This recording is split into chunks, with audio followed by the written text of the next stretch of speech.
Kumusta ang mga pananim natin, Dome? Hindi ba yun nasalanta ng bagyo? Hindi naman ganong nasira ang mga pananim nating gulay. Nakita ko na hanggang dulo. May bebenta pa rin natin ang mga yun sa mataas na presyo. Ay, mabuti naman kung ganon.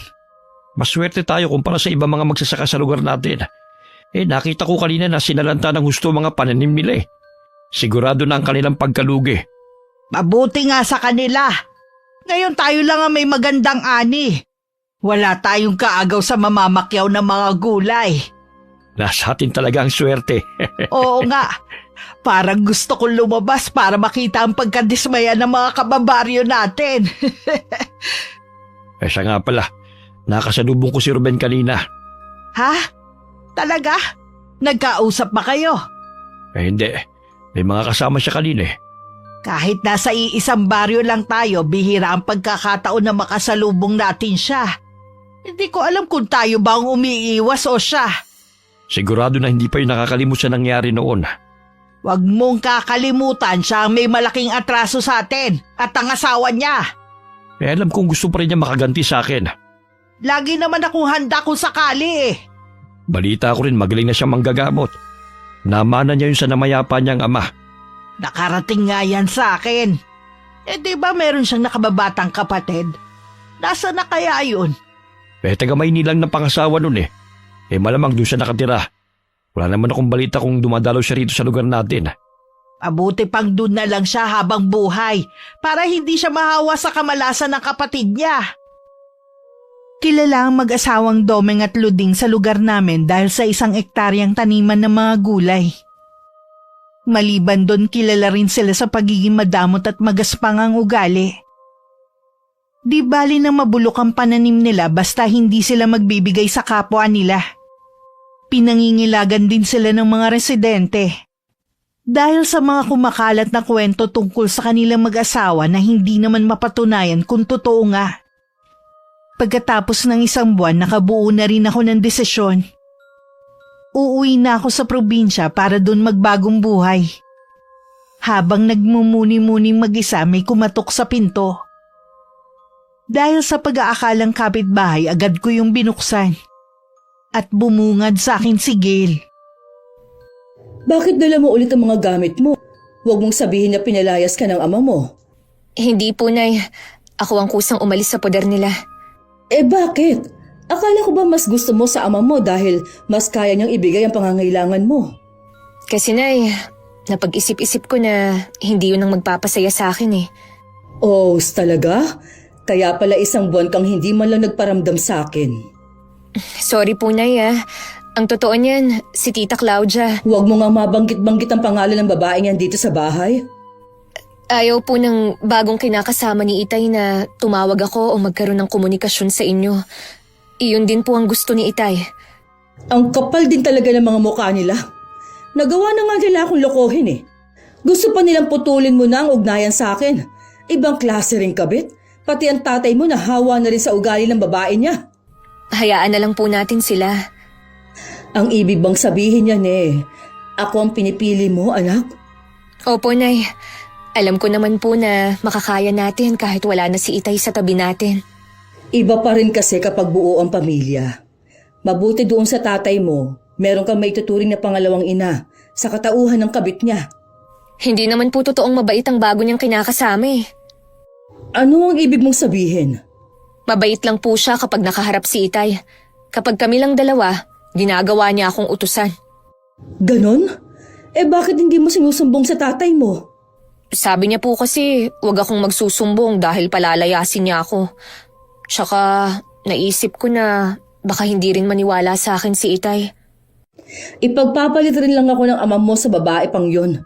Sigurado ako, walang alam sa gawaing bahay at magluluto yun, ano? Wala nga po. Kaya nga ako ang inuutusan niya eh. Hindi rin po totoo na balak nila akong pag-aralin. Sa kanya pa nga lang po ubos na ang sahod ni Itay. Nagpaalam ka ba sa tatay mo na uuwi ka sa akin? Hindi na po. Bahala na pong magpaliwanag ang kabit niya sa kanya. Kaya lang anak, may iba na rin kasi akong plano. Ano pong plano niyo? Bala ko sanang umuwi sa probinsya natin. Bakit naman po? Nawala na kasi ako ng ganang tumira dito sa Maynila eh. Gusto ko na umuwi sa amin. Doon ko gustong tumanda. Nay, paano po ko? Pwede ka naman sumama sa akin. Pero kung gusto mong dumito, hahayaan naman kita. Sasama na lang po ako sa inyo, Nay. Ayokong maiwan dito mag-isa. Gusto ko rin pong makarating sa probinsya nyo. Hindi po ba nandun ang kapatid nyo? Ah, oo. Ang tiyo Ruben mo. Kailan nyo po planong umuwi? Sa 1 linggo na. Muntik ko na pala kayong hindi abutan. Balak naman kitang puntahan sa bahay ng ama mo para magpaalam. Mabuti na rin na nandito ka na. Hindi ko rin kasi kayang mawalay sa iyo ng matagal. Nagtampo nga ako dahil 1 buwan kang hindi nagpaparamdam sa akin. Sorry po, Nay.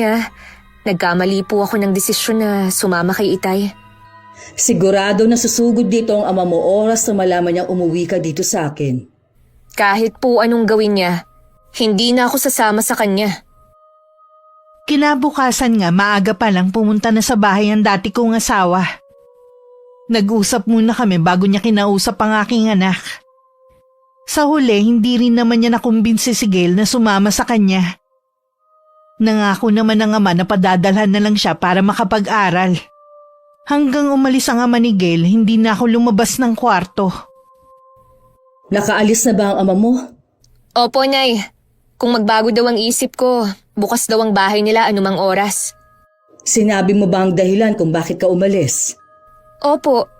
Gaya ng inaasahan, hindi po siya naniwala. Ipinagpipilitan niya talaga na mabait ang bago niya. Tapos gusto pa niyang pabalikin ka sa poder nila. Baka kahit nakikita na niyang inaapi ka, hindi pa rin siya maniwala. Yun na nga po eh. Baliw na baliw nga siya sa babae niya. Sana lang kapag nagkasakit siya at hindi na makatrabaho, alagaan pa rin siya nito. Hindi po kaya nagayuma ang Itay? Sa tanda niyang yon, tatablan pa ba siya ng gayuma? Ginusto rin niya talaga. Alam ko po na nasasaktan pa rin kayo. Huwag po kayong mag-alala. Nandito naman po ako eh. Hindi ko na kayo iiwan. Salamat anak. Sa totoo lang, kahit pinayagan kita na sumama sa ama mo noon, nalungkot pa rin ako syempre. Mas masakit pa sa pagtataksil ng ama mo sa akin. Hindi na po ulit mangyayari yun. Kaya nga po sasama na ako sa inyo sa probinsya eh. Ay, hindi kaya manibago ka sa pagtira doon. Hindi naman siguro sa taas ng bundok ang titirhan natin sa inyo. O di kaya sa loob ng gubat. Hindi naman. Kaya lang, malayo sa nakagisnan mong buhay. Ayos lang po yun, Nay. Ang importante sa akin, magkasama tayo. May mga eskwelahan rin naman sa bayan. Makakapag-aral ka pa rin naman. Kailangan mo nga lang mag-dorm dahil malayo rin kung mag-uuwian ka. Tsaka na lang po tayo magplano kapag nandun na tayo. Oo nga. Total naman wala na tayong gagawing mahalaga dito. Siguro nga mas mabuti pang umuwi na tayo ng mas maaga. Kung yun po ang tingin yung mas makakabuti. Nagpasya kami ng anak ko na sa makalawa na ng madaling araw umalis. Hindi ko alam kung dahil sa sobrang pag-iisip ba o dahil sa pagod na rin kaya nanaginip ako ng masama ng gabing yun. Hinahabol daw kami ng anak ko ng isang matandang bruha. At balak kaming lutuin sa kumukulo nitong kawa. Nagising ako sa malalakas na yugyug sa balikat ko. Bahagya ko pang naitulak si Gail nang magising ako.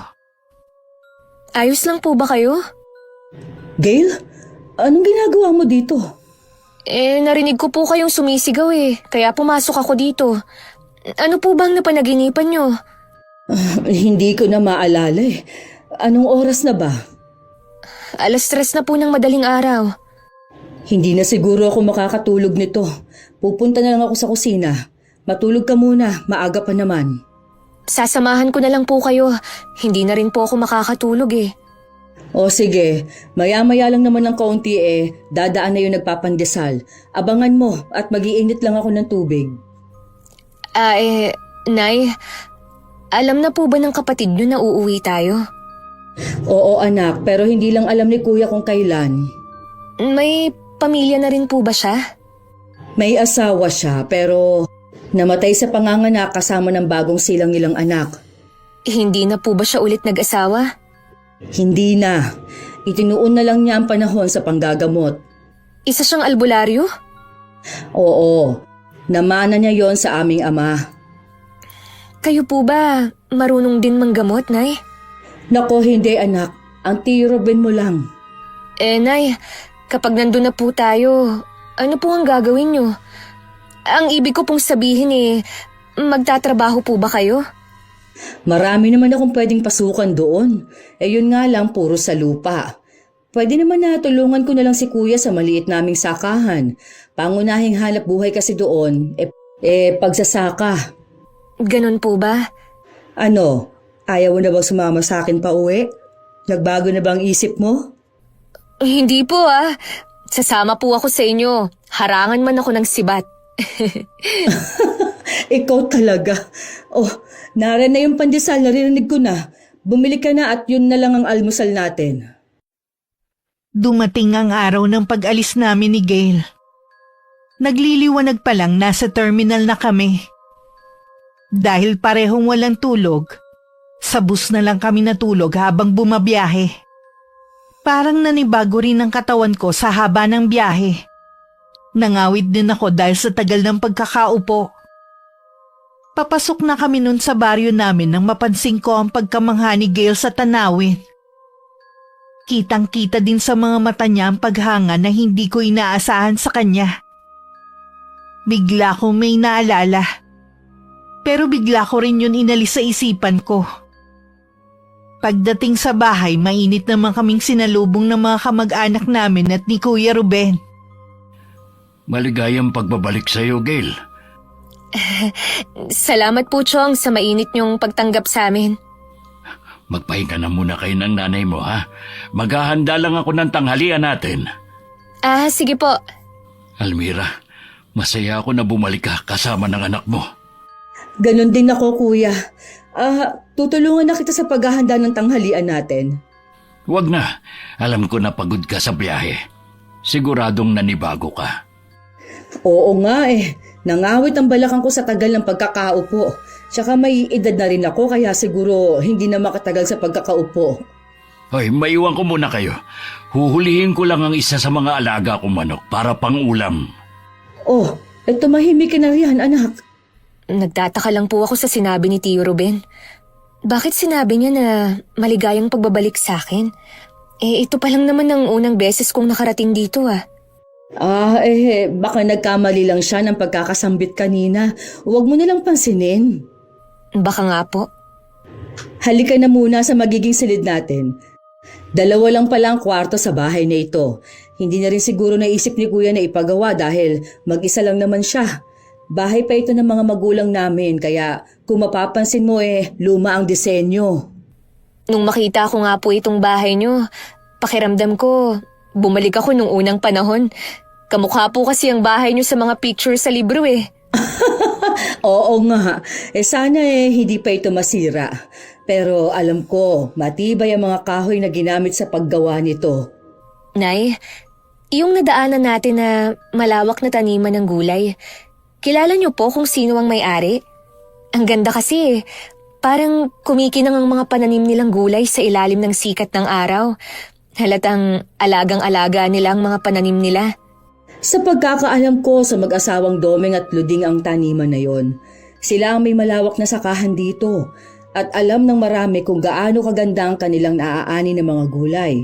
May mga panahon nga na pinipeste ang pananim ng iba pero hindi ang kanila na ipinagtataka ng marami. Baka po may ginagamit sila para sa mga pananim nila. Siguro, wala naman nakakaalam dahil ilagsak nila ang mga tao. Maliban kasi sa masungit ang mga yun, madadamot din sila. Paano po sila naging madamot? Kahit na mabubulok na ang mga gulay nila, hindi pa rin sila mamimigay. May mga tao palang katulad nila. Oo naman, kaya ikaw, iwasan mo na mapagawi sa taniman nila. Kahit hindi niyo po sabihin yan, iiwasan ko po talagang pumunta doon. Ayoko naman po na magkaproblema kayo. Salamat anak ha. Lagi na lang ang kapakanan kong iniisip mo. Napansin ko rin, mas bumait ka pagkatapos mo manggaling sa bahay ng itay mo at nung kabit niya. Marami lang po akong natutunan habang nandun ako. Iba pa rin po pala kapag mismong nanay ang kasama. Dati po, Naiinis ako sa inyo dahil wala na kayong ginawa kundi sermonan ako sa mga ginagawa ko. Yun pala, para lang sa kabutihan ko. At saka, yung hindi ko po naranasan sa inyo, doon ko naranasan sa bago ng Itay. Sabi ko naman sa'yo, iba kapag nasa ibang bahay ka. Ikaw lang ang kailangang makisama. Parang ngayon ko po nararamdaman ng pagod. Hihiga po muna ako O sige, mahiga ka na lang muna dito ha. Hindi naman ako inaantok. Tutulungan ko muna ang Tio Ruben mo. Mamaya na lang natin ayusin ang mga gamit. Iniwan ko na sa kwarto si Gail. Hinanap ko si Kuya sa likod ng bahay. Nandun din pala ang pamangkin naming lalaki na mas matanda kay Gail ng ilang taon. Ang binata nagtatanggal ng balahibo ng manok. Oh, akala ko nagpapahinga ka. Si Gail lang ang inaantok. Ako naman mahabang itinulog ko sa bus. Nawala na rin naman ang pagod ko. Talaga bang hindi na kayo magkakabalikang mag-asawa? Naku kuya, malabo na at meron na siyang kinakasama. Pwedeng may ginawa sa kanya yung babae para mapaibig ang asawa mo. Sabi nga ni Gail, baka daw ginayuma ang ama niya. Pero hindi naman ako naniniwala. Ginusto rin yun ni Aurelio. Ay siya, hindi na kita pipilitin pa kung yan ang tingin mo. Salamat nga pala kuya at tinanggap mo kami dito mag-ina. Huwag ka mag-alala. Maghahanap buhay rin ako para hindi kami maging pabigat sa iyo. Tutulungan kita sa sakahan natin. Ano ka ba? Kahit kailan hindi kayo magiging pabigat sa akin. Natutuwa nga ako at bumalik na kayo. At tungkol naman sa lupa natin, mas maigi siguro na ibang trabaho na lang ang hanapin mo. Bakit naman? Huwag mong sabihin na ibinenta mo ng lupa natin. Hindi ko yung gagawin ang hindi ko pinapaalam sa'yo. Bakit nga kuya? Sumama ka sa akin. Meron akong ipakikita sa'yo. Nauna naglakad si Kuya Ruben, sumunod naman ako sa kanya. Hanggang marating namin ng lupang sakahan na pamana ng mga magulang namin. Nang makita ang lupa namin, hindi ko na napigilan na magtaka. Wala kasi ni isang nakatanim. Nagmistula yung disyerto. Anong nangyari sa lupa natin? Ay, ilang taon nang ganyan ang lupa natin. Para bang isinumpa. Kalaunan, namamatay ang lahat ng tinatanim ko. Ilang beses ko nang sinubukang magtanim pero lagi lang hindi umaabot sa anihan. Malaking pera na rin na nalulugi sa akin kaya tinigil ko na muna. Magaling ka namang magsasaka kaya nakapagtataka nga. Samantalang mataba naman ang lupa natin noon. Alam ko na may kinalaman ng mag-asawang yon kung bakit nagkaganito ang lupa natin. Kaya nga lang, wala akong ebidensya. Baka ako pa ang mapasama kung kukumprontahin ko sila. Tuso din ang mag-asawang yon kuya. Mahirap na silang kalabanin. Naniniwala ako na balang araw, matatanggal din ang maskara nila at malalaman ng mga tao ang tunay nilang katauhan. Napakatagal ng panahon, pero wala pa rin nakakatuklas sa tunay nilang pagkatao. Ayokong isipin na mawawala tayo sa mundong ito na... Huwag mong sabihin yan, Almira. Hindi ako mamamatay na hindi na ibubunyag ang matagal na nilang lihim. Igaganti ko pa ang asawa ko sa kanila. Ngayong nandito na ako, lagi akong nasa tabi mo kuya. Susuportahan kita sa lahat ng plano mo. Salamat sa iyo. Alam ko na maaasahan kita at lahat ng kamag-anak natin. Kuya, ipaalam ba natin kay Gail ang totoong pagkatao niya? Huwag na muna sa ngayon. Magsabi ka lang kung kailan ka na handa. Mabait na bata si Gail at sa edad niyang 20, malawak ng pangunawa niya sa maraming bagay. Hindi rin siya katulad ng ibang kabataan na lahat ng nakikita sa mga social media gustong gayahin at makipagsabayan. Nakikita ko ngayon sa kanya. Salamat sa paghubog para maging mabuting tao si Gail. Bago kami bumalik sa bahay, muli kong inilibot ang paningin ko sa lupa namin. Naroon ang pagkadismaya.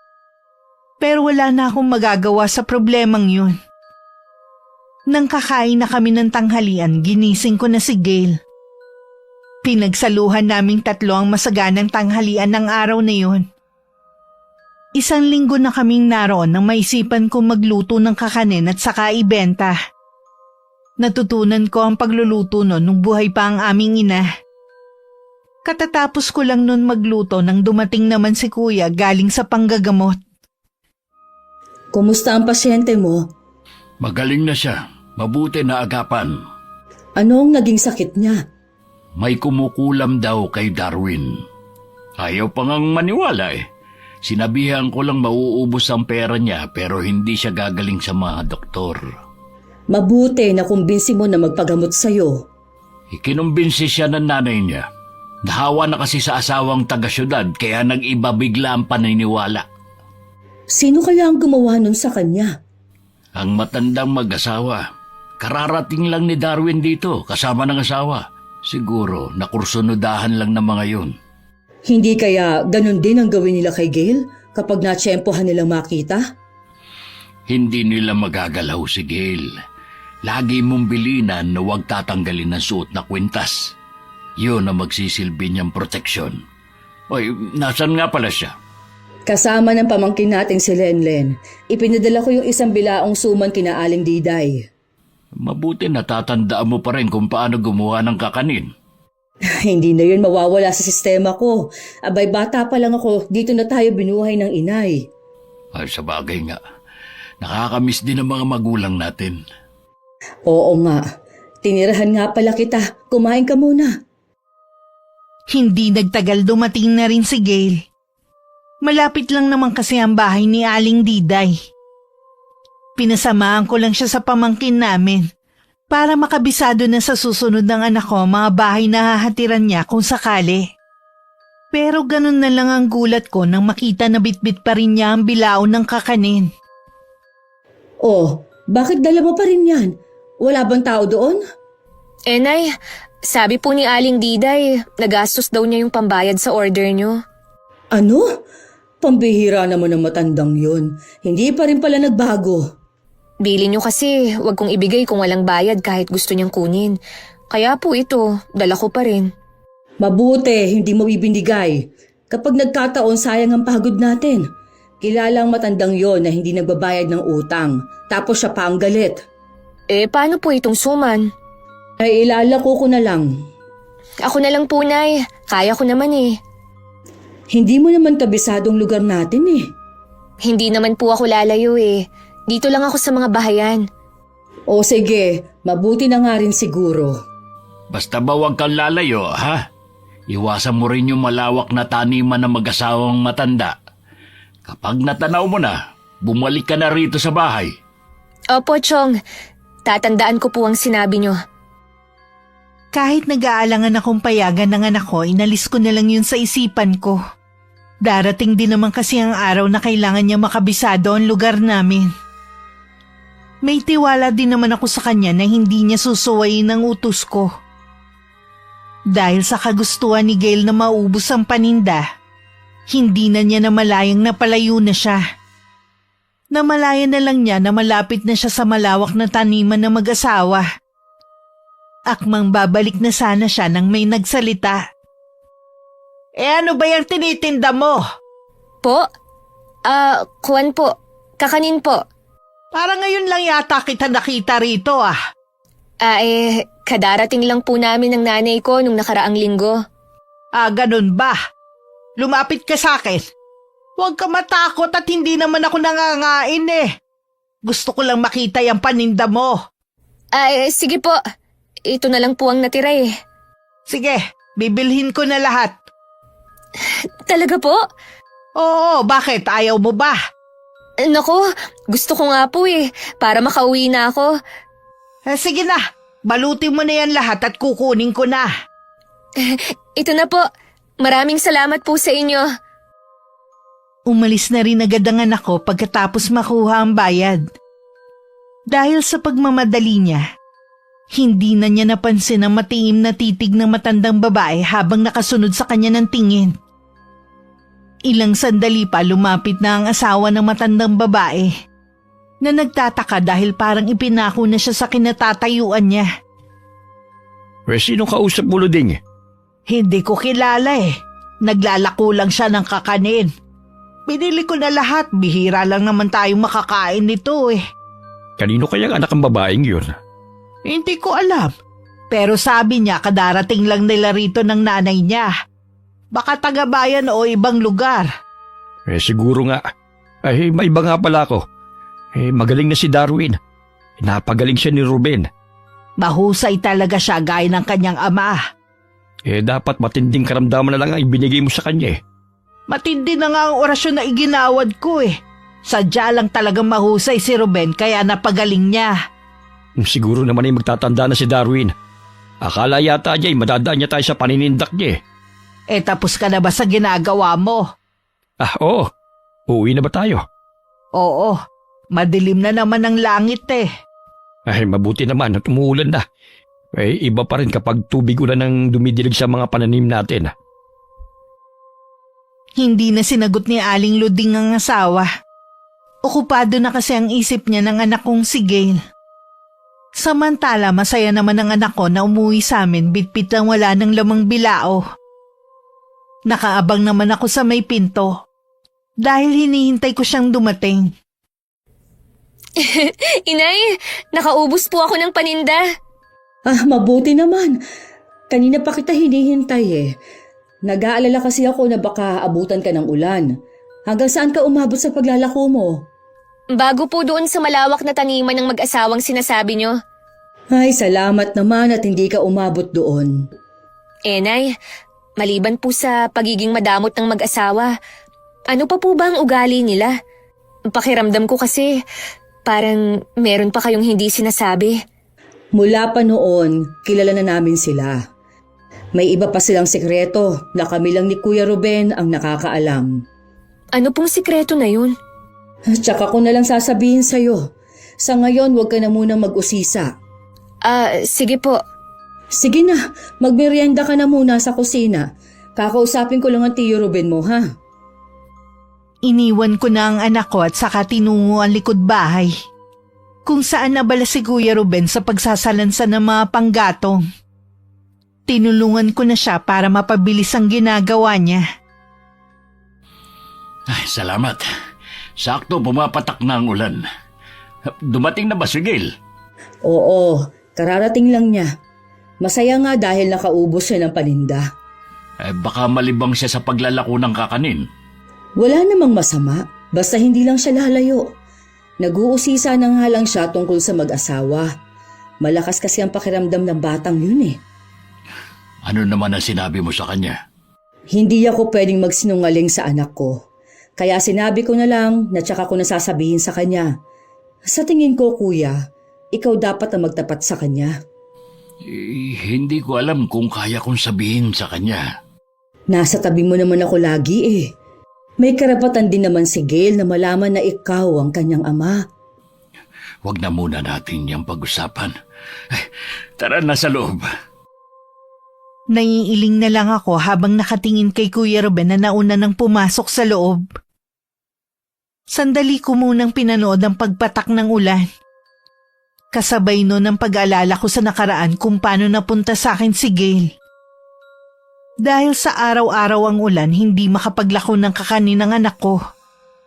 Nililibang na lang niya ang sarili sa pagbabasa ng mga libro. Samantala dahil sobra-sobra ang ani ng mag-asawa, nabulok na lang ang mga gulay.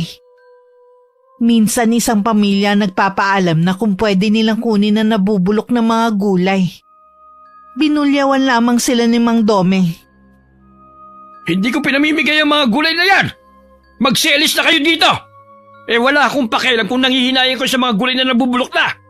Umalis na kayo kung ayaw niyong ipahabol ko sa mga alaga kong aso! Natakot naman ang pamilya. Ang inay may karay-karay pang maliit na bata. Humahalakak naman si Aling Luding sa nakitang reaksyon ng mga to. Aliw na aliw talaga siya kapag meron nasisindak sa kanila. Pambihira talaga ang mga tao ngayon. Gusto lahat na lang hingin. Wala akong pakialam kung kahapon pa sila hindi kumakain. Hindi na natin problema yon. Kaya nga Sa susunod, pakawalan mo ang mga alagaan natin para magbantay sa mga taniman. Napapansin ko kasi na marami ngayong dayo sa lugar natin eh. Baka mamaya maulit na naman ang dati. Huwag ka mag-alala. Oras na magkamali sila ng pasok sa lupa natin. Magiging pataba sila. Mukhang masaya kaya ata ngayon kahit may mga taong pasaway na nagpupunta dito sa atin. Malaki rin kasi ang pinagbentahan natin ng mga gulay eh. Mabuti naman kung ganon. Teka nga lang. Meron na namang mga pasaway na papunta rito. Mga bata naman.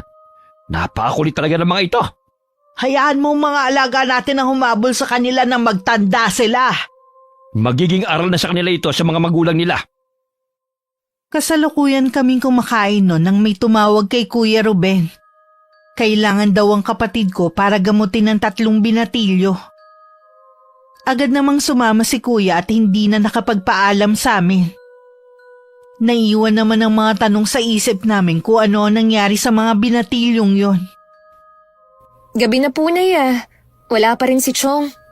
Oo nga. Iniisip ko nga baka malala ang nangyari sa 3 binatilyo na kailangan niyang gamutin. Ano kaya ang nangyari sa kanila? Malalaman natin kapag nakauwi na si Kuya. Kung inaantok ka na, pwede ka naman na matulog. Ako na lang maghihintay.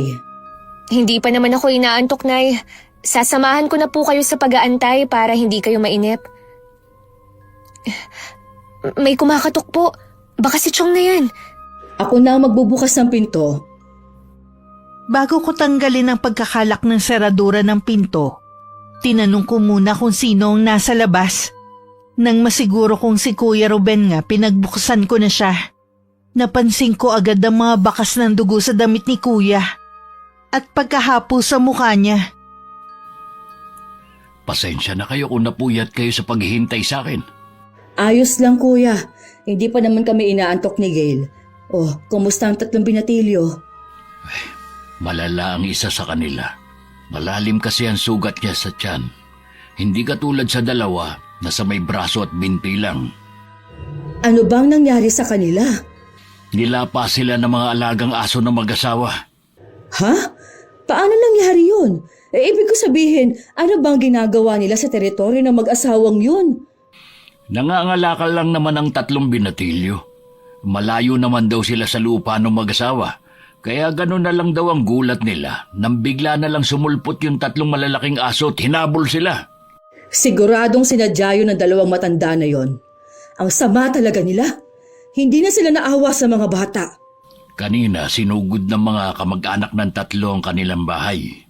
Ang sabi daw sa kanila, gusto daw magnakaw ng 3 binatilyo na tinanggi naman ang 2. Pinupulot lang daw nila ang mga basyo ng bote sa daan para ibenta. Mas naniniwala ako sa mga bata. Kilala sila na likas na mababait at masisipag sa pag-aaral. Naaawa ako sa mga batang yon. Kung meron lang sana akong maitutulong sa kanila. Kailangan nila ng dasal. Lalo na si Carl na malala ang lagay. Chong, bakit hindi pa po sila dalhin sa ospital? Malala na po pala ang lagay ng isa sa kanila. Lalo lang mapapasama kung dadalhin sa ospital ang mga binatilyo. Bakit naman po, Chong? Ay, mahirap ipaliwanag, iha. Gail, mabuti pa matulog ka na. Tsaka ko na lang ipaliliwanag sa yung lahat ng gusto mong itanong. Kuya, madalas ba mangyari ang ganito? Ngayon lang ulit. Marami na kasi mga dayo dito, kaya hindi nila alam ang tungkol sa mag-asawang yun. Mali yatang umuwi kami dito ni Gail. Huwag mong sabihin yan. Matagal na rin naman ako nangulila sa anak ko. Gusto ko rin siya makasama. Ay, pasensya ka na, Kuya. Kung nakapagsalita ako ng ganun. Naiintindihan naman kita. Nag-aalala ka lang kay Gail. Sige na, matulog ka na at magpapahinga na rin ako. Kinabukasan hindi ko na nagisnan si Kuya. Sa pag-aakala kong baka binalikan niya ang mga binatilyo, hindi naman ako nag-alala. Lingid sa akin, pinuntahan ni Kuya Ruben ng mag-asawa. Anong ginagawa mo rito, Ruben? Sino ka mo nandito? Ang mortal nating kaaway. Narito sa teritoryo natin. Ang lakas ng loob mong pumunta rito. Sagad na hanggang buto ang kasamaan ninyong mag-asawa, ha? Pati mga bata, nagawa ninyong ipahabol sa mga alaga ninyo. Eh, gusto nila kaming pagnakawan eh. Kaya hinabol sila ng mga aso namin. Sinungaling! Ano ka mo? Ilagay mo sa lugar ng tapang mo. Baka nakakalimutan mo kung nasan ka. Hindi ko nakakalimutan. Hindi ko lang maatim na pati mga inosenteng bata sinaktan ninyo. Ay, pagsabihan mo ang mga kababaryo mo na huwag gambalain ng pananahimik namin. Kayo ang gumagambala sa katahimikan ng mga taga rito. Mula nang dumating kayo. Kung mahal mo ang buhay mo, umalis ka na. Gagawin ko lahat para mapaalis kayo sa baryo namin. Mga salot kayo! Eh, teka nga lang. Eh, gusto mo yata masakmal ng mga alaga namin. Hindi ako natatakot sa mga alaga ninyo. Sige, ilabas mo sila! Nakakapanibago ang pinapakita mong katapangan, Ruben. Talaga bang hinahamon mo na kami, ha?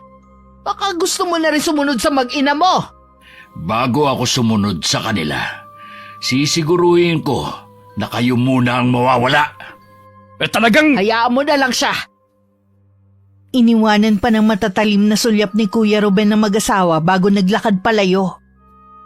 Natitigilan naman ang dalawa at hindi maganda ang kutob sa pagpunta na yun ni Kuya. Nababaliw niya ata ang Ruben na yun para pumunta rito.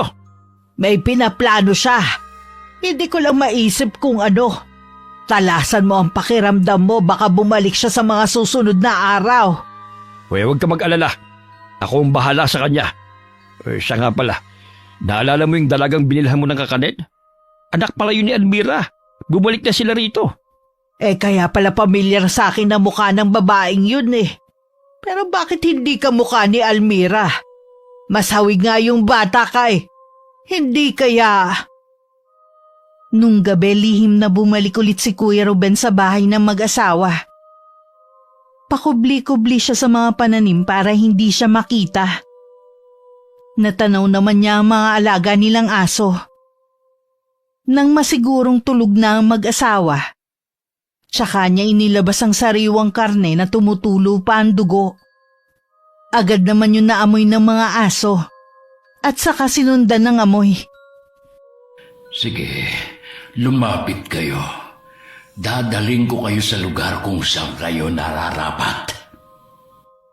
Kahit nakita na siya, hindi man lang siya inangilan ng mga aso. Mas interesado sila sa dala niyang karne. Hanggang makalayo sa bahay at marating ang gubat, tsaka na lang ibinigay ni Kuya ang mga malalaking tipak ng karne na may pampatulog. Ilang sandali pa, isa-isa nang tumumba ang 3 aso. Ganyan nga, matulog kayo ng mahimbing. Hindi karapat-dapat mag-alaga ang mag-asawang yun ng mga aso. Ginagamit lang kayo para makapanakit ng tao. Kinabukasan maagang bumangon si Mang Domeng. Nagtataka naman na hindi siya sinalubong ng mga alaga. Bigla naman siyang kinutuban ng hindi maganda. Hinanap niya ang mga yun pero ni bakas wala siyang makita. Para bang naglaho na lang basta ang mga alaga niya. Eh saan ka ba nagpunta ha? Namamaos na ako sa kakatawag sa'yo mula kanina eh. Eh, hinanap ko yung mga alaga nating aso eh. Mula kaninang umaga wala na sila eh. Baka nandyan lang sila umiikot sa taniman natin. Naikot ko na ang buong taniman natin ng gulay. Hindi ko sila makita.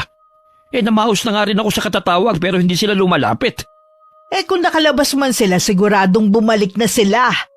Alam ko na may nangyari sa kanila. Hanapin ko muna sila sa labas.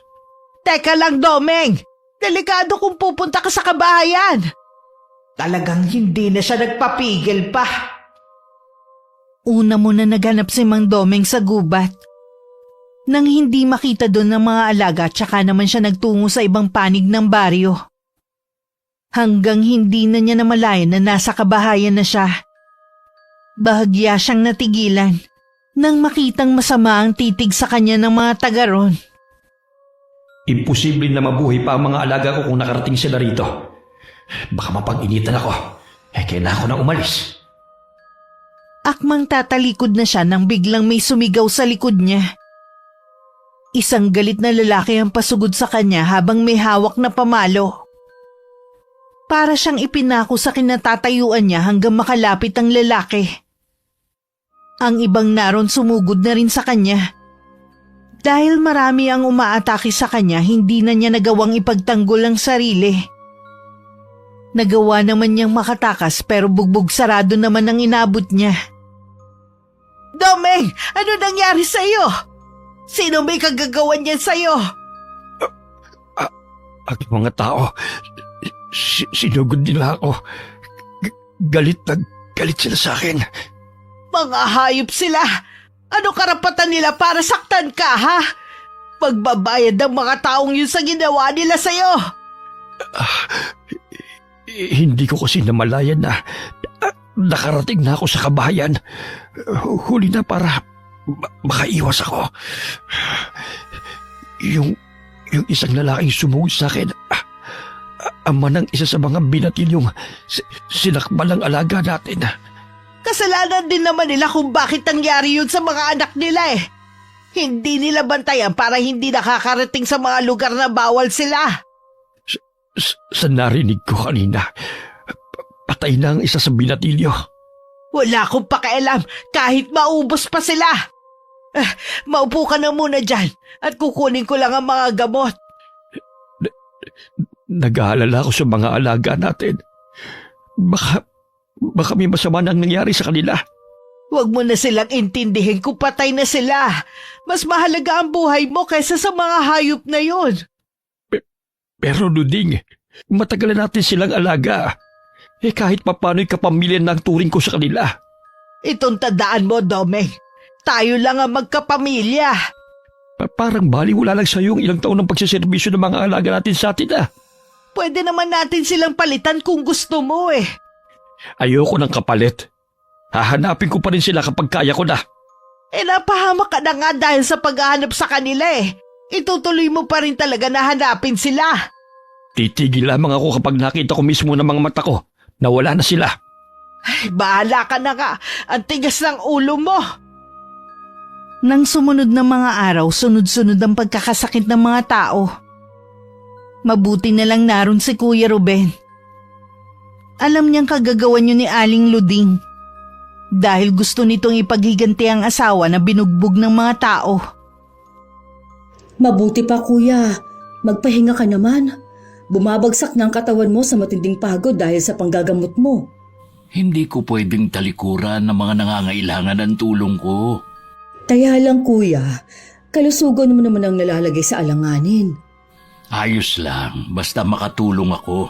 At isa pa, hindi ako basta pababagsakin na matinding pagod lang. Kumain ka na muna kuya para makabawi ka ng lakas mo. Iniwan ko muna si Kuya Ruben at pinuntahan si Gail sa labas ng bahay. Naabutan ko siyang tulala at parang malalim ang iniisip. Kinalabit ko siya at bahagya pa siyang nagulat. Nakakagulat naman kayo, Nay. Natulala ka na kasi dyan. Nandito po kanina si Mang Domeng. Ha? Nasaan na siya? Umalis na po siya. Meron ba siyang sinabi sa'yo? Hinahanap po niya ang mga alaga niya. Bakit naman niya dito hahanapin? Hindi ko rin po alam eh. Pero sabi niya, alam niyang si Chong lang ang pwedeng gumawa nun. Nambintang pa talaga siya. Pasalamat siya at hindi akong nakausap niya, kundi makakarinig siya na maaanghang na salita sa akin. Nay, meron pa siyang sinabi eh. Kung hindi daw natin ilalabas ang mga alaga niya, matutulad daw tayong lahat sa mag-ina ni Chong. May kinalaman ba sila sa pagkamatay ng pamilya ni Tio Ruben? Ay, siguro wala namang masama kung pahapyaw mo nang malalaman ang nangyari noon. Sila nga ang pumatay sa asawa ni Kuya sa pamamagitan ng kulam. Talaga po? Kaya hanggat pwede, iwasan mo sila. Tara na sa loob ng bahay. Pinapasok ko muna si Gail sa kwarto namin. At saka ko binalikan si Kuya na tamilmil na kumakain sa kusina. Sinabi ko rin na nakausap ni Gail si Mang Domeng at hinahanap ang mga alaga niyang aso. Talagang pumunta pa siya rito? Magtapat ka nga, kuya. May kinalaman ka ba sa pagkawala ng mga alaga niyang aso? Oo. Kinuha ko ang mga alaga nila para hindi na maulit ang nangyari sa mga binatilyo. Kaya pala sigurado siyang ikaw ang kumuha sa mga alaga niya. Nasaan ang mga aso? Pasalamat sila hindi ko pinatay ang mga alaga niya. Hindi nila kasalanan na ganoon ang kanilang ugali. Walang dapat sisihin kundi ang mga amo nila. Nasaan na nga ang mga aso kung hindi mo sila pinatay? Itinali ko muna sila pansamantala sa lupang pag-aari natin. Sa oras na malaman nila na ikaw ang nasa likod ng pagkawala ng mga alaga nila, siguradong gaganti ang mga yun. Hindi nila yun malalaman. Sa susunod na bumalik siya, huwag niyo nang haharapin. Ako na ang bahala sa kanya. Alam na pala ni Gail ang tungkol sa pagkatao nila. Sinabi kasi ni Mang Doming na matutulad tayo sa mag-ina mo kung hindi ilalabas ang mga aso niya. Mabuti na rin sigurong malaman niya ang tungkol sa mag-asawang iyon para maiwasan niya hanggat maaari. Balak ko na rin ipagtapat sa kanya kung ano ang tunay naming relasyon sa mga susunod na araw. Kahit anong pakiusap ni Aling Luding sa asawa na tigilan na ang paghahanap sa mga alaga nila, hindi niya mapasunod ang lalaki. Patuloy siya sa paghahanap sa mga yun araw-araw. Napabayaan na rin ni Mang Doming ang taniman nila na dahilan ng kanilang pagtatalong mag-asawa. Kailan ka ba titigil sa ginagawa mo, ha? Hanggat hindi ko nakikita ang mga alaga natin.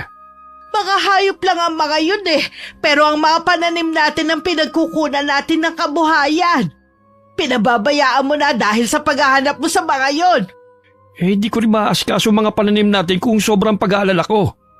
Kung hindi ka patitigil, gagamitan na kita ng orasyon. Sige, gawin mo. Basta ako gagawin ko rin ang gusto ko. Paano kung pinatay na sila ng mga tao para makaganti sa atin? Nararamdaman ko na buhay pa sila. Kaya hahanapin ko sila kahit na anong mangyari. Yan, tigas talaga ng ulo mo, matanda ka. Kaya mo namang alagaan ang taniman natin. Kaya ikaw na muna ang bahala. Sige, gawin mo na ang gusto mo basta bumalik ka lang dito ng ligtas. Ilang araw na rin sinusundan ni Mang Doming ang kapatid ko. Malakas kasi ang kutob niya na may kinalaman si Kuya Ruben sa pagkawala ng mga alaga niya. Isang araw nagtaka matandang lalaki kung bakit imbis na tumuloy sa bahay si Kuya, sa lupa namin siya pumunta. Sa pagkakaalam kasi niya matagal nang hindi napapakinabangan ng lupang yun dahil inurasyonan ng asawa niya. Ganun na lang ang gulat ni Mang Doming na makita ang mga alaga na naroon at nakatali. Lingid sa kanya alam ng kapatid ko ang ginagawa niyang pagsunod. Sabi na nga ba ikaw ang kumuha sa mga alaga ko. Paano mo sila nadala rito? Pasalamat ka at dinala ko lang sila rito. Hindi kaya ng konsensya ko na patayin sila kahit malaki ang kasalanan nila. Ibalik mo sila sa akin kung ayaw mong dumanak muli ang dugo sa lupa mo. Hayop ka talaga. Pinaalala mo pa nangyari dito noon. Hanggang ngayon ba masakit pa rin ang pagkamatay ng mag-ina mo? Nangungulila ka pa rin sa kanila? Kung ayaw mong sapitin din ng kapatid mo at ng pamangkin mo ang nangyari sa mag-ina mo, ibalik mo sa akin ang mga alaga ko. Hindi mo na sila makukuha pa sa akin. Talagang hinahamon mo ako, ha? Dahil sa galit sinugod ni Mang Doming ang kapatid ko. Nagulat naman si Kuya Ruben sa lakas na ipinamalas ng matandang lalaki. Nabuwal sila at nagpambuno. Dahil masigit na malakas si Kuya kaysa sa kalaban, nagawa niyang isalya ang matanda. Hindi inaasahan ni Kuya na may patalim ito. At muli silang nagpambunong dalawa. Naagaw naman niya ang patalim at aksidente niya na itarak dito. Ganong eksena ang naabutan ko. Kuya! Almira, tulungan mo ko. Kailangan natin siyang magamot. Huwag kayong lalapit. Gagamutin lang kita. Wala akong masamang gagawin sa'yo. Hindi ko kailangan ng tulong mo. Huwag sanang matigas ang ulo mo, Mang Domeng. Gusto ka lang naming tulungan. Hindi nasabi! Ruben, alagaan mo mga aso ko.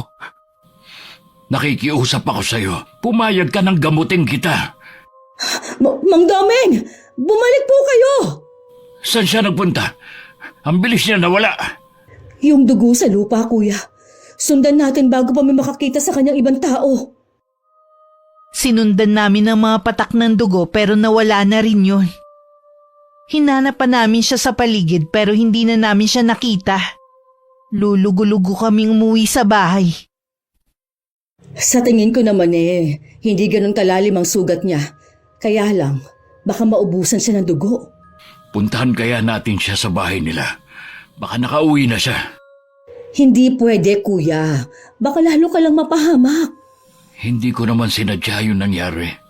Alam ko naman yun Sinubukan naman natin na tulungan siya pero ayaw naman niya. Sana naman ayos lang siya. Gusto kong gumanti. Pero hindi sa paraan na mamamatay siya. Huwag na muna natin itong pag-usapan para hindi makahalata si Gail.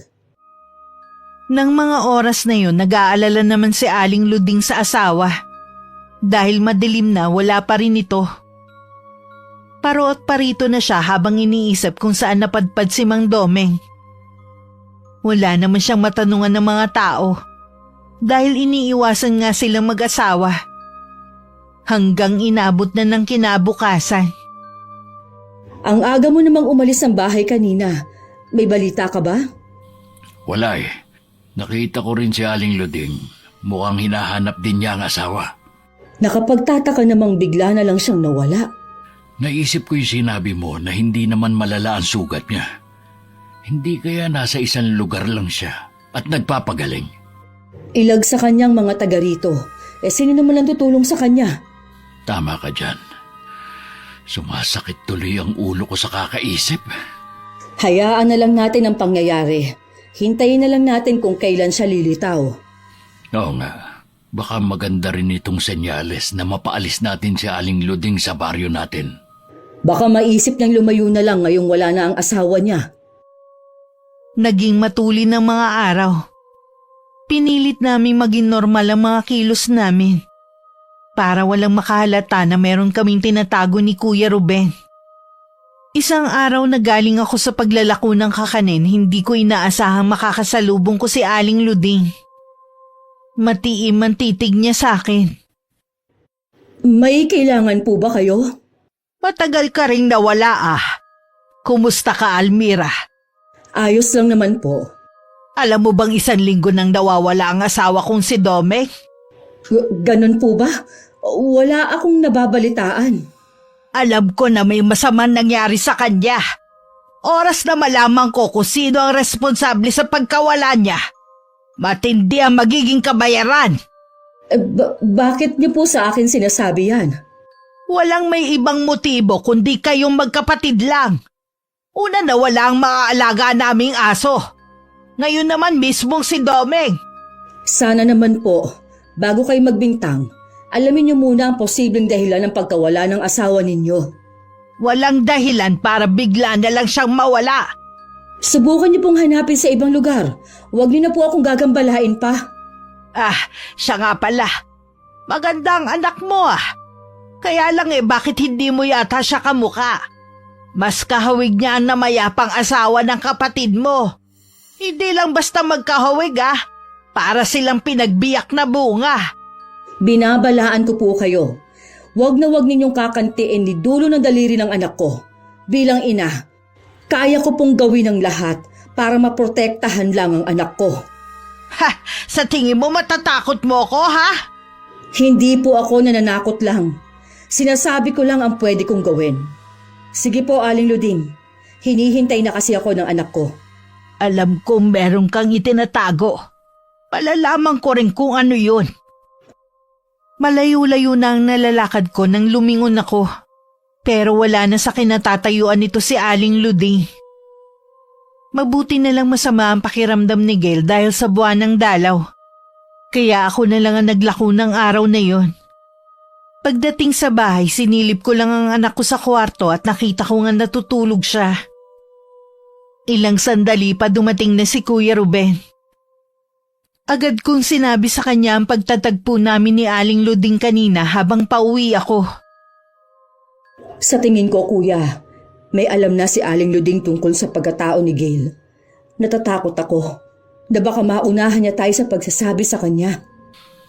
Hinuhuli ka lang niya, kaya dapat kalmado ka lang kapag kaharap siya. Malaki kasi ang pagkakahawig ni Gail sa asawa mo, kaya siguro nagkahinala siya. Kukuha lang ako ng tiyempo at ipagtatapat ko na rin kay Gail ang lahat. Gawin na natin sa lalong madaling panahon. Nasaan ba si Gail? Masama ang pakiramdam niya. Nasa kwarto lang siya maghapon. Sabihan mo ko kapag nagising na siya. Dahil masama pa rin ang pakiramdam ni Gail, ipinagpaliban muna namin ng pakikipag-usap sa kanya. Kinabukasan naman maagang umalis si Kuya Ruben. Ako na nga din ang naglako ng kakanin dahil hindi pa rin maayos ang pakiramdam ng anak ko. Nang makaalis ako sa bahay, wala akong kaalam-alam na pupunta dun si Aling Luding. Kasalukuyang nasa balkonahin nun si Gail at nagpapahangin. Ano pong kailangan nyo? Sa'yo ko may sadya, iha. Sa akin po? Ngayon ako nakakasiguro na anak ka ni na Ana at Ruben. Ho? Tama po bang narinig ko sa inyo? Oo, iha. Hindi mo tunay na magulang ang mga nakalakhan mo. Hindi mo tiyuhin si Ruben, kundi ama mo.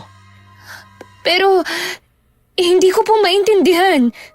Namatay ang tunay mong ina dahil sa panganganak sa'yo. Malamang ikaw ang sinisisi ng ama mo kaya ibinigay ka niya sa kinikilala mong ina. Hindi po ako naniniwala sa inyo. Kailangan sa kanila ko mismo marinig ang sinasabi nyo. Sige, tanungin mo sila. Umalis na po kayo rito. Ayoko pong magkagulo dito sa bahay ng dahil sa inyo. Alam nyo na hindi kayo welcome sa bahay na to. Marami akong masasamang naririnig na ginagawa nyo. Siguro narinig mo kina Ruben at Almira, no? Kahit po yung ibang tao, hindi maganda ang sinasabi nila tungkol sa inyo. Sikat pala ako sa baryong to. Malayo pa lang natanaw ko na si Aling Luding nakausap ang anak ko. Kaya binilisan ko na ang mga hakbang ko para makalapit ako agad. Kulang na lang lumabas ang puso ko sa kinalalagyan nito dahil sa matinding kaba. Anong ginagawa mo dito, Aling Luding? Ang bilis mo namang umuwi, Almira. Naubos ba agad ang paninda mo, ha? Ang tanong ko ang sagutin nyo. Ano po ang ginagawa ninyo dito? Itanong mo na lang sa anak mo kung ano ang napag-usapan namin. Isa lang ang masasabi ko sa iyo, Almira. Hindi habang buhay maitatago ang sekreto ninyo. Hayaan mo ako magpaliwanag, Sige, Gail. maiwan ko na kayong mag-ina, Balak na ha? namin ipagtapat sa iyo ang Siguradong katotohanan. mahaba-haba din ang Humahanap lang kami ng pag-uusapan tiyempo. ninyo, eh. Gail, anak. Ano ang sinabi ng matandang yun sa'yo? Nay, totoo po bang hindi kayo ang Kapakanan tunay mo kong lang ina? ang iniisip niya. Si Chong at ang namatay niyang asawa ang tunay kong mga magulang. Hindi kanya mapalaki na maayos Diyos yun ko. dahil sa pagkawala ng tunay mong Sinabi ina. nga ng matandang yun. Natatakot din siya na baka balikan ka Kung ng ganun. mag-asawa. Kaya kahit Totoo nga. masakit, ibinigay ka niya sa akin. Hindi ko maintindihan kung bakit kailangan gawin yun ni Chong.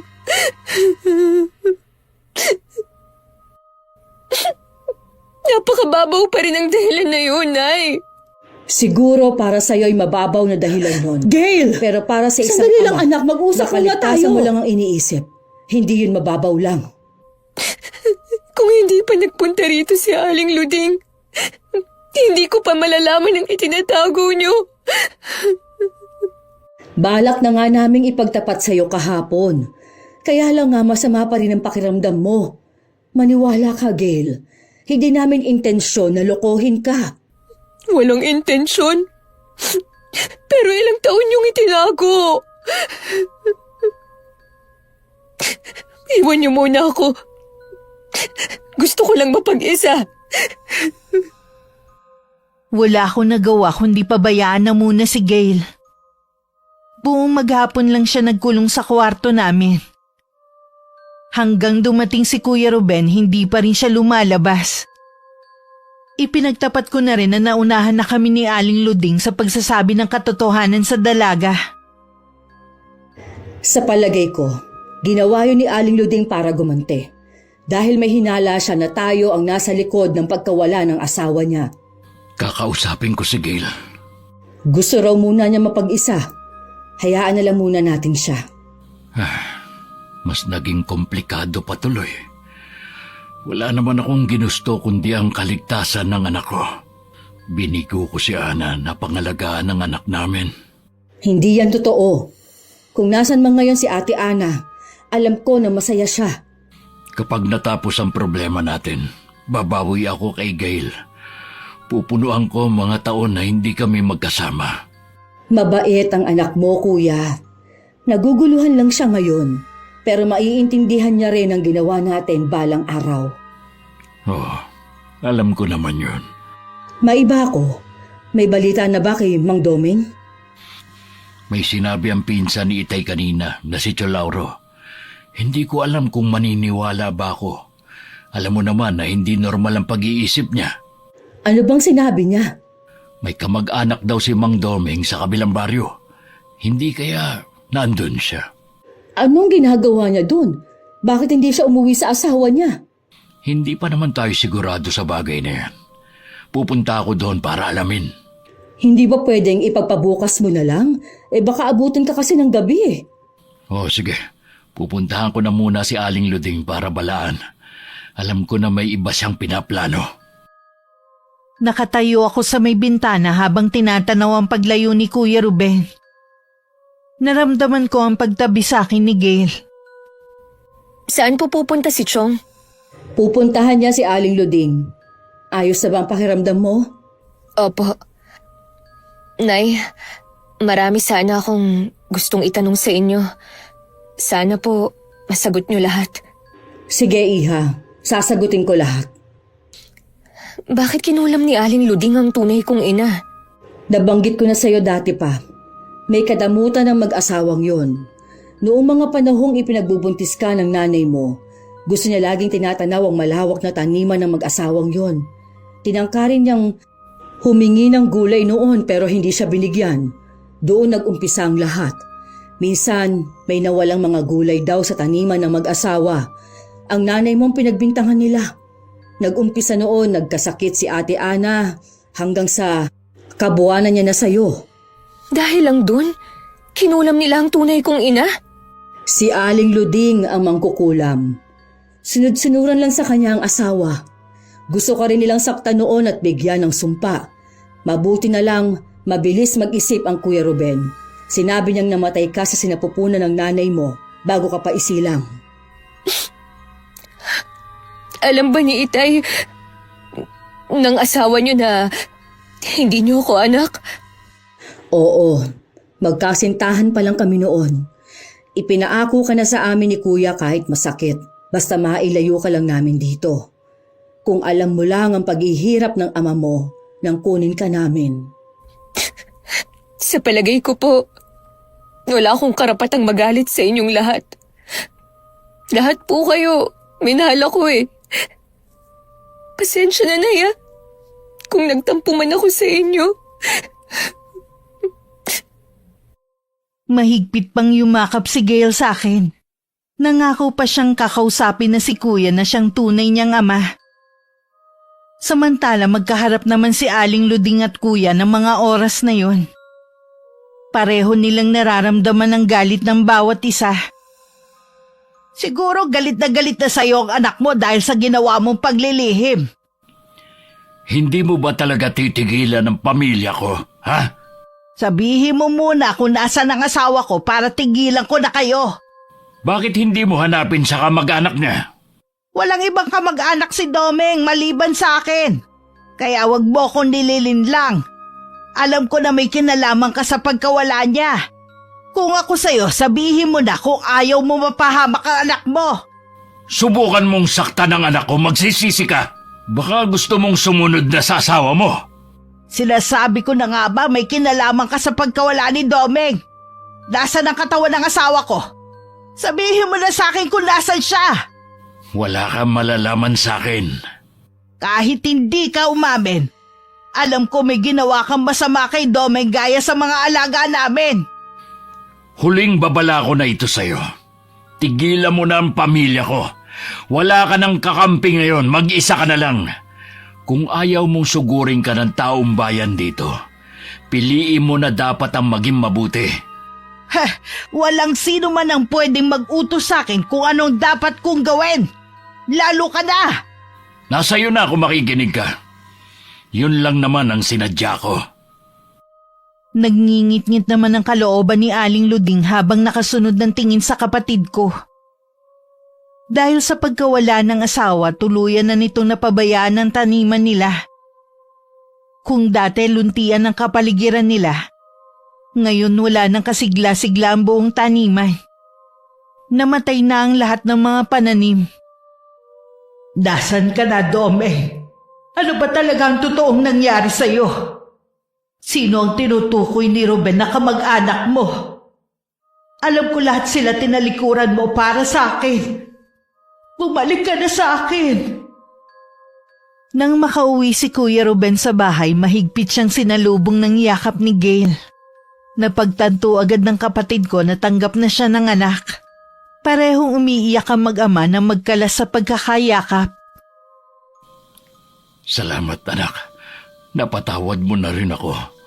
Wala naman po kayong ginawang kasalanan sa akin eh. Siguradong matutuwa ang nanay mo nito. Gusto ko po sanang makita ang puntod ng tunay kong ina. Dadaling kita sa kanya sa mga susunod na araw. Ngayong okay na kayo mag-ama, matatahimik na rin tayo. Hanggat nariyan si Aling Luding, hindi tayo matatahimik at magiging masaya. Si Mang Domeng lang naman ang makakapagpatahimik sa kanya. Nasa na nga kaya ang asawa niya? Hindi ko maintindihan. Kung buhay siya, bakit hindi siya nagpapakita? Kahit ako nahihiwagaan din sa nangyayari. Hanggat hindi siya nagpapakita, tayo ang pag-iisipan ng masama ng matandang babae na yun. Bukas ng umaga, aalis ako. Mag-iingat kayo ni Gail. Huwag ka na munang maglako bukas. Sige, kuya. Mag-iingat ka sa pupuntahan mo. Maaga pa lang umalis na si Kuya Ruben. Kami naman nanatili sa loob ng bahay. Sakay ng lumang jeep na tuntun ng kapatid ko ang maliit na sityo. Ayon sa napagtanungan niya, puro mahihirap lang ang mga naroon. At iilan lang ang naroon na pamilya. Natuon ang paningin niya sa isang kubo. May isang lalaki kasi na kahit nakatalikod, pamilyar sa kanya. Dahan-dahan ang ginawa niyang paglapit. Mang Domeng? Ruben? Anong ginagawa mo rito? Paano mo ko natuntun sa lugar na ito? Nabanggit ng pinsan ni tatay na may kamag-anak ka rito. Noong una, hindi ako naniniwala. Nagbabaka sakali lang naman ako. Si Lauro nagsabi sa'yo? Hindi ko alam na maaalala pa niya kahit tinakasan na siya ng bait. Sabihin mo nga, kayo ba may kagagawan kung bakit nasiraan ng bait ang pinsan ng itay? Si Luding may kagagawa ng lahat. Ginamitan niya si Lauro ng isang uri ng kulam na kung tawagin ay palipad hangin. Bakit niya ginawa sa tiyuhin ko ang bagay na yun? Natuklasan kasi ni Lauro ang pinakaiingatan na sikreto ni Luding. Kaya nga may kumalat na haka-haka tungkol sa kanya noon. Mabuti na lamang hindi lahat naniwala at kusa na lamang namatay ang balita tungkol sa pagiging mangkukulam niya. Lalo na nung unti-unting nasiraan ang bait ang tiyuhin mo. Ikaw, anong dahilan mo? Bakit mo pinagtataguan ang asawa mo? Alam mo bang ilang beses na siyang nagpunta sa bahay? Pauwi na sana ako nung gabi ngayon sa bahay. Pero habang nakasalubong ko ang mga anak kong sina Deli at Naldo, patagal na pala nila akong sinusubaybayan. Na magkaroon sila ng pagkakataon, isinama na nila ako. May mga anak ka? Oo, may una akong asawa. Namatay siya bago ko naging asawa si Luding. Magaling ka na naman ha. Bakit hindi mo pa siya binabalikan? Yun sana ang bala ko. Pero merong ipinagtapat sa akin ng mga anak ko.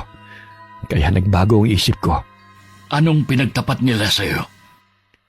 Hindi sa sakit namatay ang una kong asawa, kundi sa kulam. Binigyan lamang niya ng sakit yon hanggang mamatay para maangkin niya ako noon. Mahal ko si Luding, pero hindi ko siya mapapatawad sa ginawa niya. Gusto ko rin makasama ang mga anak ko at apo sa mga huling taon ng buhay ko. Sa tingin ko, buo na ang pasya mo.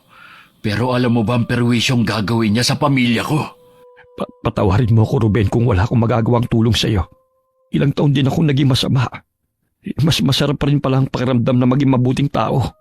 At isa pa, hindi na rin ako papayagan ng mga anak ko na bumalik pa o magpakita man lang kay Luding. Gusto ko na lamang napapaniwalain siya na patay na ako. Ano pa nga ba magagawa ko? Gusto mo nang magbago sa piling ng pamilya mo. Hindi na kita gagambalain pa. Masaya ako na nakita mo pa rin ang tuwid na daan. Natauhan na rin ako. Salamat sa mga anak ko. Pinagtangkaan rin pala ni Luding ang mga buhay nila. Kaya naman pinalabas siyang patay na sila. Ganun ba? Wala talagang tatalo sa kasamaan niya. Kaya nga kailangan mong ingatan ang pamilya mo. Paano? Aalis na ako. Huwag kang mag-alala. Walang makakaalam na buhay ka pa. Ruben, ang altar kung saan nag-oorasyon si Luding sa pinakalikod ng taniman ng mga mais. Baka balang araw ay makatulong yon. Salamat sa'yo. Tutuloy na ako. Parang nabunutan ng tinik si Kuya Ruben sa nalaman. Sa wakas wala ng mga katanungan na naiwan sa kanyang isipan. Masaya rin siya dahil ang inaakala niyang masamang tao mas pinili pa rin magbago. Pagdating sa amin, naabutan niya si Aling Luding habang nakikipagtalo sa akin. Agad niyang iniharang ang sarili para matigil na ang matandang babae. Di ba't binalaan ko na kayo na wag na manggugulo ulit sa pamilya ko? Sa tingin mo basta-basta mo ako mapapasunod, ha? Parang baliw na ang matandang yan, kuya. Ikaw ang mababaliw oras na hindi niyo ilabas si Domenko. Tanggapin nyo na lang na wala na siya at hindi na babalik. Hindi! Ayoko! Pwes, wag nyo siyang hanapin dito. Kahit bali-balik na rin nyo pa ang bahay namin, hindi nyo siya makikita dito. May sinabi ka na kamag-anak ni Domeng. May alam ka ba na natitira niyang kapamilya? Sinabi ko lang yon dahil ayaw nyong tumigil.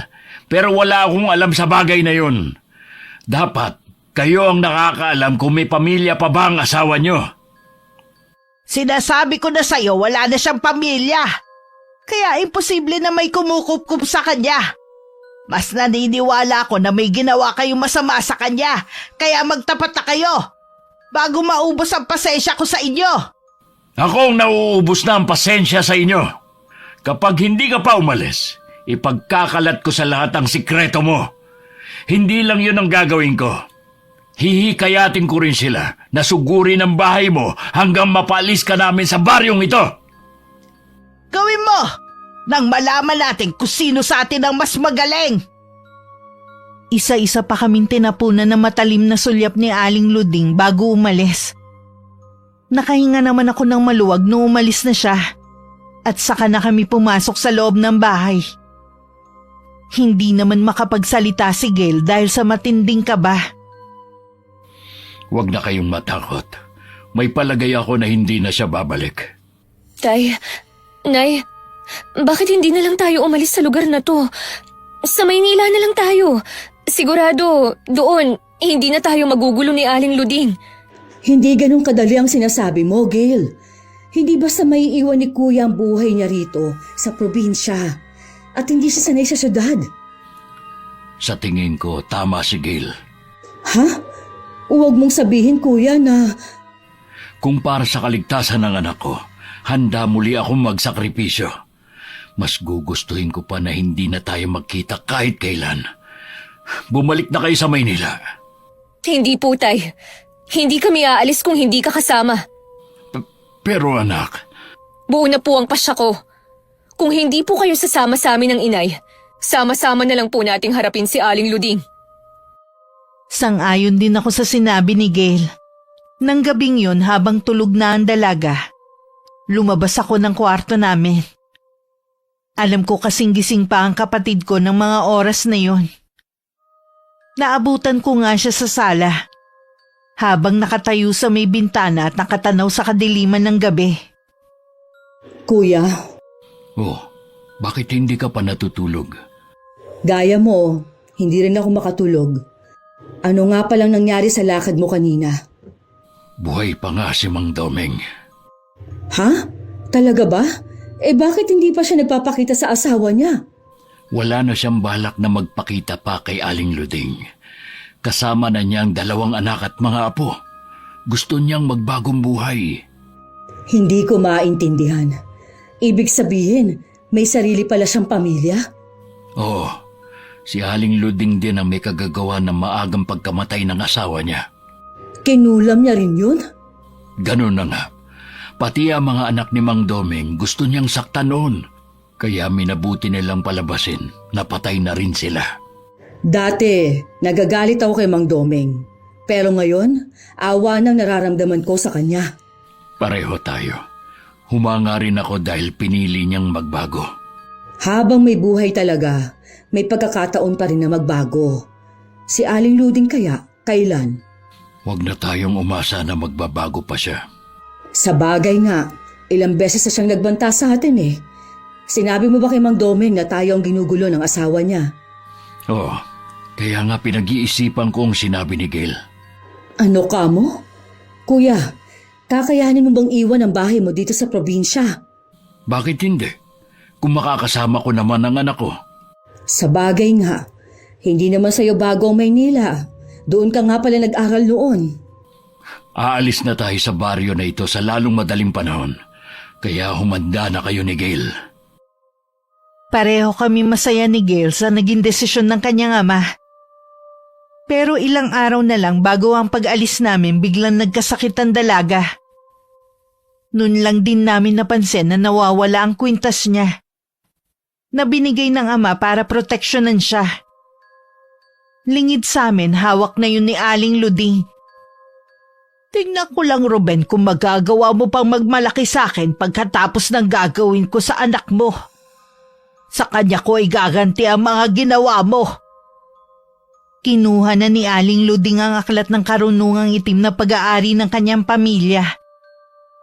Ilang henerasyon na rin nagpasalin-salin ng aklat na yon. Dahil walang anak, parang sa kanya na matatapos ang pagsasalin ng kapangyarihang itim ng kanyang mga ninuno. Tikman niyo ang bagsik ng aking paghihigante. Lahat kayo pahihirapan ko. Kahit yun na lang ang huli kong gagawin dito sa lupa. Kahit hindi sabihin ni Kuya Ruben, alam kong may kumukulam kay Gail. Namanas na kasi ang kanyang buong katawan. Naglalagas din ang kanyang buhok at matindi ang pananakit ng ulo. May mga butlig na rin na tumubo sa balat niya. At katagalan naging sugat na yun na may malansang amoy. Kahit hindi mo sabihin, alam kong may kumukulam kay Gail at walang ibang gagawa nun kundi si Aling Luding. Hindi ako papayag na mawala din sa akin ang anak ko gaya ng inay niya. Anong gagawin natin? Huwag mo siyang iiwan. May kailangan lang akong puntahan. Pupuntahan mo ba si Aling Luding? Oo, kailangan matapos na ang ginagawa niya. Mag-iingat ka. Anak, gagaling ka. Pangako. Aalis muna ako ngayon, ha? Tay, wag po kayong umalis. Dito lang kayo. Nandito naman ang inay mo. Hindi ka niya iiwan. Kailangan ko lang umalis para gumaling ka na agad. Pangako, babalik agad ako. Mag-iingat po kayo. Oo, anak. Huwag kang susuko. Gagaling ka rin at pupunta na tayo ng Maynila para doon magbagong buhay. Opo, tay. Nang umalis si Kuya Ruben, nasa tabi lang ako ni Gail habang hawak ang kamay niya. Panay din ang dasal ko sa isip na kayanin niya ang nangyayari. Mabilis naman nakarating si Kuya sa bahay ni Aling Luding. Agad niyang hinanap ang altar na binanggit ni Mang Domeng. Naroon ang matandang babae at nag-oorasyon sa salitang Latin. Siguro naramdaman nito ang kanyang presensya kaya dahan-dahan nitong lumingon. Ikaw? Anong ginagawa mo rito? Paano mo natuntunan lugar na to? Si Domeng lang ang nakakaalam sa altar ko. Kung ganon, buhay siya. Tama ka. Siya nga nagturo sa akin. Nasaan ang asawa ko? Bakit hindi pa siya umuwi? Hindi ko masasagot ang mga tanong mo. Meron kang tinatago sa akin, no? Ang mabuti pa, sabihin mo na. Kahit patayin mo ko, wala kang makukuha sa akin. Mamamatay ka naman talaga eh. Sa ngayon, uunahin ko muna ang anak mo. Nandito ako para iligtas ang anak ko. At para tapusin na rin ang kasamaan mo. Hindi mo kaya. Dahil ikaw na rin ang nagpunta sa akin. Wala namang masama kung ikaw na ang uunahin ko. Gagawin kitang pataba sa lupa ko. Hindi ako matutulad sa iba mo pang biktima. Tingnan na lang natin. Merong ibinubulong si Aling Luding sa kapatid ko habang matalim ang pagkakatitig. Pero makalipas ang ilang sandali, walang epekto kay kuya ang ginagawa niya. Kaya tumigil siya sandali. Hindi ako tinatablan ng orasyon mo. Ano ka mo? Ito ang pakinggan mo. Natutunan ko to sa ama ko at ilang taong ko na ring inaral. Inumpisahan na ni kuya na bigkasin ang orasyon na galing sa aming ama. Nakakabingi naman ang epekto nun sa matandang babae. Hanggang hindi na niya napigilang mapatakip sa tenga. Tama na! Ihinto mo yan! Maawa ka! Bibigyan kita ng pagkakataon para magbago. Mas gusto ko pa rin na maging mabuti sa'yo. Huwag mo akong diktahan! Hindi ko kailangan ng kabutihan mo! Lalo na ng awa mo! Ikaw na rin ang pumili sa kapalaran mo. Sa ka pupunta? Huwag kang lumapit sa altar ko! Bitiwan mo ang aklat na yan! Magbabayad ka sa akin ng mahal! Ikaw ang magbabayad ng mahal. Susunugin ko ang aklat na ito para wala ka nang mapagkunan ng mga sumpa mo. Wag! Yan na lang ang natitirang alaala ng aking ina! Ibalik mo sa akin yan! Wag! Wag mo sunugin! Tapos na ang kasamaan mo. Wala ka ng aklat at altar. Anong ginawa mo? Hayop ka! Sumpain ka at ang pamilya mo! Wala ka ng kapangyarihan para manumpa ngayon. Ano nangyayari sa akin? Bakit biglang nangungulubot ang balat ko? Ganyan ka siguro katanda na. Dahil sa kaalaman mo sa itim na karunungan, nagagawa mong pigilin ang pagtanda mo. Ruben, tulungan mo akong makatayo. Hindi ko makaya ang sarili ko. Ito ang patpat. Gamitin mo kung paano makatayo muli. Ruben, huwag mo ko iwan dito. Tulungan mo kung makaalis dito. Ruben, maawa ka sa akin. Nagmistulang bingi si Kuya Ruben sa pagmamakaawa ni Aling Luding. Magaan na ang pakiramdam ng kapatid ko. Batid niya kasi na nabigyan na niya ng katarungan ng pagkamatay ng asawa niya. Pagdating sa bahay, naghihintay na kami sa kanya. Magaling na rin si Gail. Salamat sa Diyos at magaling ka na. Si Aling Luding, ano ang ginawa mo sa kanya? Wala akong ginawa sa kanya. Sinira ko lang ang kanyang aklat at altar. Salamat naman kung ganon. Kahit malaki ang kasalanan niya sa atin, ayoko pa rin na dungisan mo ang kamay mo ng dugo niya. Mabuti ang pagpapalaki sa atin ng mga magulang natin. Kaya hindi ko magagawa ang iniisip mo, kahit gaano pa kalaki ang galit ko sa isang tao. Tay, ngayong wala na tayong problema kay Aling Luding, aalis pa rin ba tayo? Oo, anak. Mas gusto kong magbago sa ibang lugar. Kung ganun po itutuloy ko na ang ginagawa kong pagliligpit ng mga gamit. Sa wakas, matatahimik na rin tayo. Nabigyan mo na rin ng hustisya si Ate Ana. Muling nakipagkita ang kapatid ko kay Mang Dome. Inihatid niya kasi ang mga alaga nitong aso. Nalabis na ipinagtataka ng matandang lalaki. Aalis na kami sa baryong ito. Walang mag-aalaga sa kanila kaya dinala ko na sila rito. Alam kong gugustuhin pa rin nila na ikaw ang makasama. Salamat sa paghatid mo sa kanila. Kumusta na pala si Luding? Wala na siyang kakayanan na mangkulam ulit. Nagawa kong sirain ang altar at aklat niya. Mas lalo siyang tumanda at halos hindi na makalakad. Nasa iyo kung babalikan mo pa siya. Hindi na. Masaya na ako kung nasan ako. Hangad ko ang tagumpay at kaligayahan niyo sa lugar na pupuntahan ninyo. Kinabukasan umalis na rin kami para harapin ang bagong bukas sa Maynila. Muling nakapag-aral si Gail ng sumunod na pasukan. Sa tulong ng dati kong asawa, nakapasok sa trabaho si Kuya Ruben sa pinapasukan nito. Magkahiwalay man kami ng asawa ko, tanggap ko na rin na hindi kami ang para sa isa't isa.